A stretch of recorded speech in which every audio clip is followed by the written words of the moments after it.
Hi, Robin with Oxy-Dry, and I'm in my garage, so that usually means a technical kind of a video, and ooh, there's my leg. So the reason I'm doing this video is because for somebody who owns one of these machines, there's a I just want to show you how to open up the motor cover and get at the motor. It's actually real simple, but there's two versions of this, the way they put this machine together. One version has the screws on the top for this cover, then you can undo them.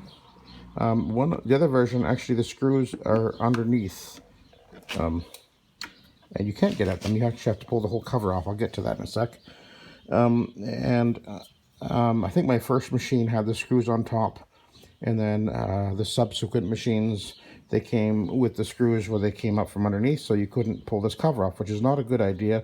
And I've converted all mine over to having the screws up top, because it's really important that every couple of months you pull the cover off,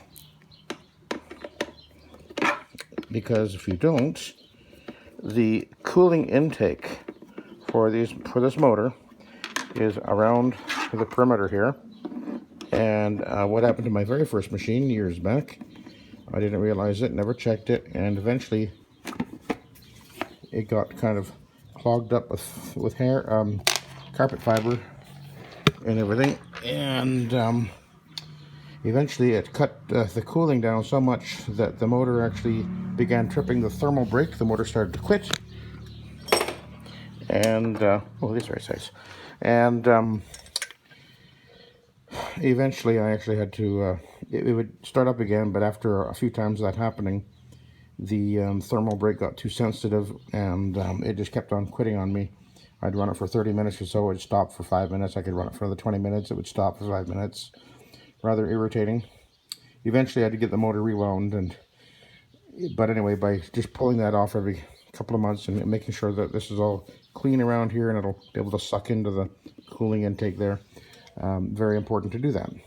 So I've got the cover off, but in order to get this off now, I have to do something else. Now, these two bolts here are actually these are actually where the capacitor is attached. So all you need to do is just back them off, and as you will see in a sec,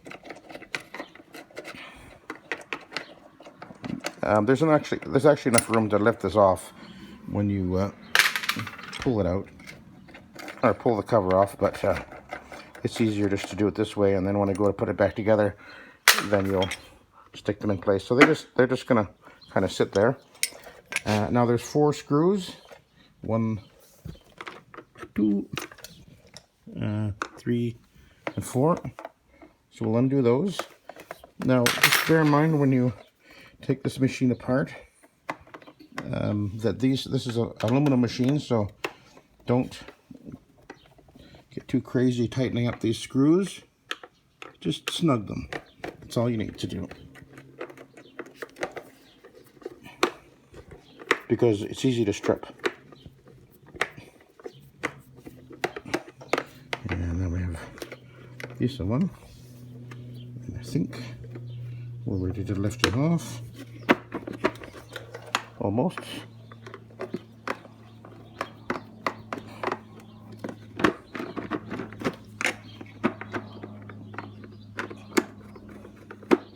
That one's up. Okay, so now there's actually also to be aware of is there's 4 little nylon bushings that are in here as well, so try not to lose those. Anyway, then the motor cap comes off, and there you are. So there's a thermal brake in here. I'm not sure where it is. Now, when you've got it to this point, this is where, if you're going to get into the motor, you're going to want to take your machine to a motor repair place, and they would be able to deal with a thermal brake if you're having a problem. You could pull the motor out yourself if it comes to that. I'm not sure if they would do that. I think it depends on who you would deal with. Some would, some wouldn't.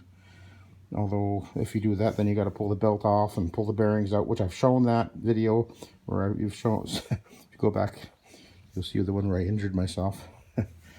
Anyway, it's not as hard as it seems. It's a pretty simple machine, and to put it back together. Oh